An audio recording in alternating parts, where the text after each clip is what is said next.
दक्षिण अफ्रीका का best allrounder जो अकेले अपने दम पर मोड़ देता था मैच का रुख, ताबड़तोड़ बैटिंग से जो बना असली मैच फिनिशर, फौजी बनकर किया 3 सालों तक देश की सेवा, बाद में क्रिकेट में बनाया करियर, खतरनाक ऑलराउंडर जो अपने समय से था कहीं आगे, आपसी मनमुटाव के कारण खत्म हुआ करियर वरना कहलाते महान ऑलराउंडर।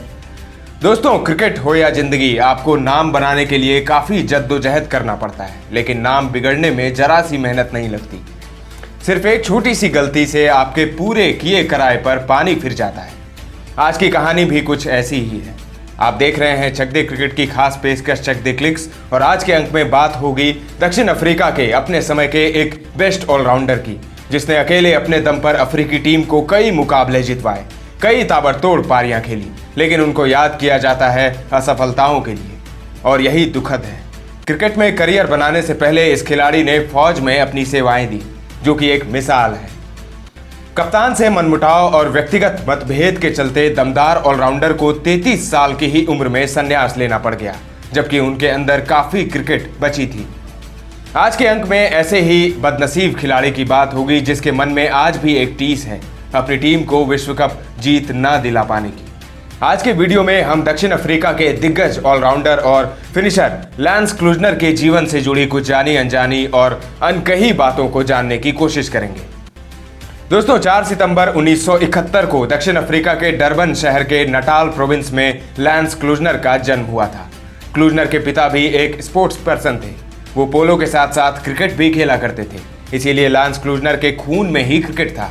क्लूजनर के पिता का एक फार्म हाउस था जहां वो गन्ने की खेती करते थे। वो अपने बेटे लांस को भी अपने साथ ले जाया करते, जहां काम कर रहे वर्कर्स के बच्चों के साथ वो फुटबॉल खेला करते थे। इसके अलावा लांस क्लूजनर को फिशिंग का भी शौक था। क्लूजनर के पिता के फार्म हाउस पर काम कर रहे लोग और उनके बच्चे जुलू में बात करते थे, तो क्लूजनर को भी इस भाषा में अच्छी पकड़ हो गई थी। इसी वजह से उन्हें जुलू के नाम से भी जाना जाने लगा। क्लूजनर के पिता ने उनका दाखिला एक बोर्डिंग स्कूल में करा दिया। फाइनल ईयर में क्लूजनर अपनी स्कूली टीम से खेलने लगे थे, और बतौर बल्लेबाज खेलते हुए उन्होंने अपनी टीम को कई मुकाबले भी जितवाए थे। दोस्तों, लांस क्लूजनर ने पढ़ाई पूरी करने के बाद मिलिट्री की ट्रेनिंग ले ली और इसके बाद 3 सालों तक फौज में अपनी सेवाएं दी।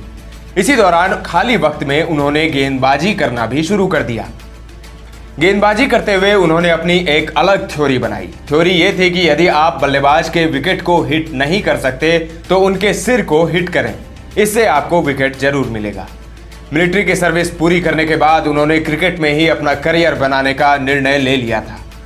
इसके बाद वो कई लोकल टूर्नामेंटों में हिस्सा लेने लगे। ऐसे ही एक मुकाबले में गेंदबाजी करते हुए नटाल फर्स्ट क्लास टीम के मैनेजर डैनियल कर्स्टन की नजर उन पर पड़ी। कर्स्टीन ने अपनी पारखी नजरों से क्लूजनर में छिपे एक बेहतरीन खिलाड़ी को पहचान लिया था, और उन्होंने तब क्लूजनर को अपने क्लब के नेट सेशन में बुलाया। क्लूजनर नेट्स में पहुंचे और अपनी बल्लेबाजी और गेंदबाजी से सबको प्रभावित किया। फलस्वरूप उन्हें 1991 में नटाल की तरफ से अपना फर्स्ट क्लास डेब्यू करने का मौका मिल गया। फर्स्ट क्लास क्रिकेट में क्लूजनर ने अपने ऑलराउंड खेल से कई मैच भी जितवाए और दिल भी जीते। 5 सालों तक घरेलू क्रिकेट में जलवा बिखेरने के बाद आखिरकार 1996 में इंग्लैंड के विरुद्ध एक वनडे से क्लूजनर ने अपना अंतर्राष्ट्रीय डेब्यू भी कर लिया। अपने डेब्यू मैच में वो बल्ले और गेंद दोनों से फ्लॉप रहे थे, लेकिन करियर के अपने तीसरे मैच में उन्होंने ऑस्ट्रेलिया के खिलाफ 88 रनों की मैच जिताऊ पारी खेली। इसी साल उन्हें भारत के खिलाफ टेस्ट डेब्यू करने का भी मौका मिल गया। अपने टेस्ट इंटरनेशनल डेब्यू पर वो बल्ले से तो फ्लॉप रहे थे, लेकिन दूसरी पारी में उन्होंने 8 भारतीय बल्लेबाजों का शिकार कर सनसनी मचा दी थी। फिर अगले साल भारत के ही खिलाफ 100 गेंदों पर 13 चौकों और 1 छक्के की मदद से 102 रनों की पारी खेलकर टेस्ट अंतर्राष्ट्रीय करियर का पहला शतक जड़ दिया। क्लूजनर की बल्लेबाजी का अंदाज काफी निराला था, जिसे देख विश्व क्रिकेट उनकी मुरीद हो गई थी। वो 1.5 किलो का भारी भरकम बल्ला लेकर उतरते थे और उस पर काफी ऊंचा बैकलिफ्ट और बेसबॉल स्टाइल स्टांस काफी आकर्षित करता था। गेंद को दूर मारने की उनकी क्षमता, साथ ही अच्छी लाइन लेंथ वाली गेंद को भी लहराने का उनका हुनर उन्हें बाकी बल्लेबाजों से अलग करता था, और उनकी गिनती विश्व क्रिकेट के सबसे खतरनाक बल्लेबाजों में होने लगी थी। इसी साल श्रीलंका के विरुद्ध क्लूजनर ने अपने ऑलराउंड खेल से टीम को एक और मैच जितवाया था। पहले बल्ले से 132 की स्ट्राइक रेट से 54 रन जोड़े, फिर गेंद से 6 विकेट चटका कर कोहराम मचा दिया। इस हरफनमौला प्रदर्शन के लिए उनको man of the match award से नवाजा गया था। फिर आया साल 1999 विश्व कप, जब दुनिया ने लैंस क्लूजनर का रौद्र रूप देखा था। इस विश्व कप में क्लूजनर छाए रहे। पहले श्रीलंका के खिलाफ 52 रन बनाकर 3 विकेट लिए, फिर इंग्लैंड के खिलाफ 48 रन और 1 विकेट, केन्या के खिलाफ 5 विकेट, पाकिस्तान के खिलाफ 46 रन और 1 विकेट लेकर वो इन 4 मैचों में मैन ऑफ द मैच बने। खासतौर पर पाकिस्तान के खिलाफ उनकी बल्लेबाजी की खूब सराहना हुई थी, क्योंकि काफी क्रंच मैच में क्लूजनर ने अपनी टीम को दबाव से निकालकर वसीम अकरम, अब्दुल रज्जाक और शोएब अख्तर के खतरनाक पेस अटैक को डेथ ओवरों में ढो डाला था। लेकिन इस विश्व कप में कुछ ऐसा हुआ जिसका मलाल आज भी क्लूजनर को है। दक्षिण अफ्रीका कप जीतने के अपने सपने के बेहद करीब थे। सेमीफाइनल में अफ्रीकी टीम का सामना ऑस्ट्रेलिया से था। पहले इस मैच में उनकी गेंद पर स्टीव वॉ का कैच हर्सल गिब्स ने अजीबोगरीब तरीके से ड्रॉप कर दिया, जिसका खामियाजा अफ्रीकी टीम को आगे भुगतना पड़ा। बाद में 214 रनों के लक्ष्य का पीछा करते हुए दक्षिण अफ्रीका ने अपने विकेट नियमित अंतराल पर गंवाए और अंतिम 4 ओवरों में टीम को 30 रनों की दरकार थी और उनके हाथ में 3 विकेट थे। फिर 49वें ओवर में 2 और विकेट गिर गए। अब अंतिम ओवर में दक्षिण अफ्रीका को 9 रनों की जरूरत थी और 1 विकेट बचा था। पहली 2 गेंदों पर लगातार 2 चौके लगाकर क्लूजनर ने मैच टाई कर दिया और चौथी गेंद सामने खेलते हुए सिंगल लेने भागे। लेकिन दूसरे छोर पर खड़े एलन डोनाल्ड गेंद को ही देखते रह गए, भागे ही नहीं और इसी वजह से रन आउट हो गए और करोड़ों दिल टूट गए। केवल 0.01 के अच्छे रन रेट के चलते ऑस्ट्रेलिया फाइनल में पहुंची और दक्षिण अफ्रीका को मिला चोकर्स का तमगा। 281 रन बनाकर और 17 विकेट लेकर Klusener man of the tournament तो बने, लेकिन ट्रॉफी न जीत पाने की कसक दिलों में रह गई। क्लूजनर टूर्नामेंट के 8 मैचों में सिर्फ 2 बार आउट हुए थे और अंतिम 10 ओवरों में उनका स्ट्राइक रेट 163 का रहा था। इस विश्व कप के बाद वो वनडे ऑलराउंडरों की रैंकिंग में टॉप पर पहुंच गए थे। वर्ल्ड कप न जीत पाने की खींच उन्होंने अपने बल्लेबाजी में निकाला। उन्होंने इसके बाद कई ताबड़तोड़ पारियां खेली, चाहे वो इंग्लैंड के खिलाफ 174 रनों की पारी हो या फिर न्यूजीलैंड के खिलाफ 103 रनों की ताबड़तोड़ पारी, जहां बाकी बल्लेबाज एक के बाद एक करके आउट होते चले गए थे। इसी वर्ष न्यूजीलैंड के खिलाफ ही एक मैच में गजब का फिनिश किया था, जब उनकी टीम को 14 गेंदों में 27 रनों की जरूरत थी और केवल 3 विकेट बचे थे। क्लूजनर ने वहां अंतिम गेंद पर छक्का लगाकर टीम को जीत दिलाई थी। इसके बाद क्लूजनर कुछ समय तक चोटों से परेशान रहे, जिससे उनके फॉर्म में थोड़ी गिरावट आने लगी, जिसके बाद उन्हें टीम से ड्रॉप कर दिया गया। लेकिन कई जबरदस्त पारियां खेलकर क्लूजनर ने साल 2002 में टीम में वापसी कर ली। ऑस्ट्रेलिया के खिलाफ एक वनडे मैच में क्लूजनर ने उस वक्त 83 रनों की ताबड़तोड़ पारी खेली थी, जब अन्य खिलाड़ी ताश के पत्तों की तरह बिखर गए थे। ये उस वक्त किसी नंबर 8 पर उतरने वाले बल्लेबाज द्वारा खेली गई सर्वश्रेष्ठ पारी थी। इसके बाद चैंपियंस ट्रॉफी और 2003 विश्व कप में क्लूजनर ने जबरदस्त प्रदर्शन किया था।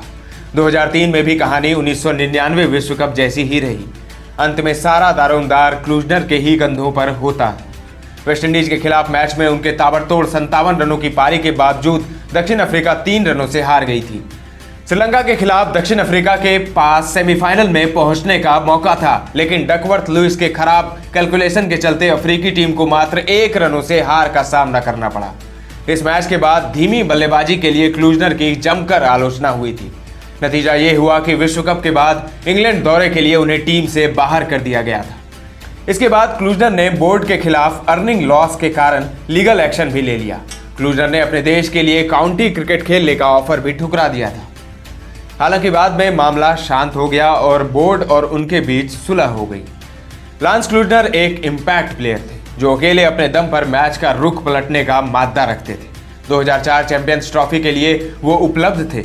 टीम में उनका चयन भी हो गया था, लेकिन इसके बावजूद टीम के कप्तान ग्रेम स्मिथ ने क्लूजनर को यह कहकर टीम से लेने से मना कर दिया था कि वो टीम में फूट डालते हैं और वो एक टीम मैन नहीं है।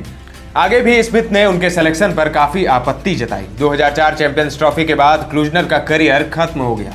मात्र 33 साल की उम्र में उन्होंने क्रिकेट के सभी प्रारूपों से संन्यास का ऐलान कर दिया।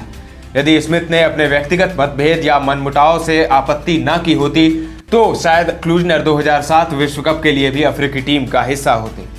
लांस क्लूजनर ने 8 साल के इंटरनेशनल करियर में कुल 49 टेस्ट और 171 वनडे मुकाबलों में क्रमशः 1906 और 3576 रन बनाए। साथ ही 80 टेस्ट विकेट और 192 वनडे विकेट भी लिए। क्लूजनर ने वनडे क्रिकेट में 90 के स्ट्राइक रेट से बल्लेबाजी की, जो दिखाता है कि वो अपने समय से काफी आगे थे। उनके जैसा दमदार खिलाड़ी शायद ही अब अफ्रीकी टीम को मिले।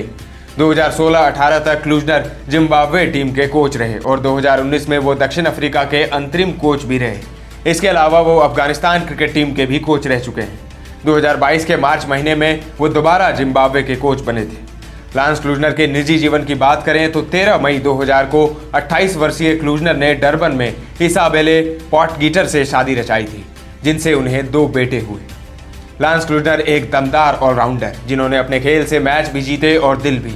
अपने करियर में उन्होंने कई ताबड़तोड़ पारी खेली, लेकिन इसके बावजूद 1999 और 2003 विश्व कप में वो 1 रन के लिए उनको याद किया जाता है।